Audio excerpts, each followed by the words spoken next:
আজকের শিশু আগামী দিনের ভবিষ্যৎ, এটা আমাদের দেশের ভবিষ্যৎ সম্পূর্ণ অন্ধকার।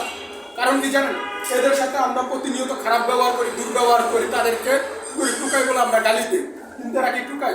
রাষ্ট্রের প্রজাতন্ত্রের অবশ্যই দায়িত্ব আছে এদের কি এদের পুনর্বাসন করা, এদের শিক্ষা ব্যবস্থা করা এবং কি এদের সুনাগরিক হিসেবে গড়ে তোলা।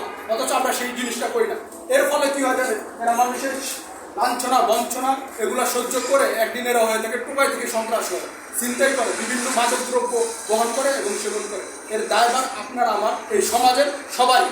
এটা যদি আমরা বলি যে না সুশীল সমাজ, এই দায়ভার আমাদের না, এটা কিন্তু না। এদেরকে যদি ভালো করে শিক্ষা দেওয়া হয়, অন্য বস্ত্র বাসস্থান সকল কিছুর ব্যবস্থা করা হয়, তাহলে এরাও কিন্তু আপনার দেশের পর্যায়ে দেশের দুঃসময়ে হাল ধরতে পারবে এবং এরা প্রকৃত মানব সম্পদ হিসেবে অবশ্যই কি করতে পারবে, দাঁড়াতে পারবে। এবং এরা প্রজাতন্ত্রের নাগরিক হিসেবে এদের অধিকার আছে একটি ভালো জীবনযাপন করা। যে সমস্ত এনজিও আছে এবং এলজিআরডি মন্ত্রণালয় আছে যারা এই সমস্ত পথ শিশুদের রেস্কিউ করেন, তাদের প্রতি আমার আকুল আবেদন থাকবে যাতে এদের রেস্কিউ করা হয় এবং এদের অন্ন বস্ত্র বাসস্থান এবং শিক্ষার মৌলিক চাহিদাগুলো ব্যবস্থা করা হয়, যাতে এরাও একসময় দেশের দুর্দিনে এগিয়ে আসতে পারে। এরা দেশের বোঝা নয়, এরা মানব সম্পদ, এরা প্রকৃত মানব সম্পদ। এরা কখনোই দেশের বোঝা নয়, এদের দেশের বোঝা ভাবাটাই আমাদের বোকামি।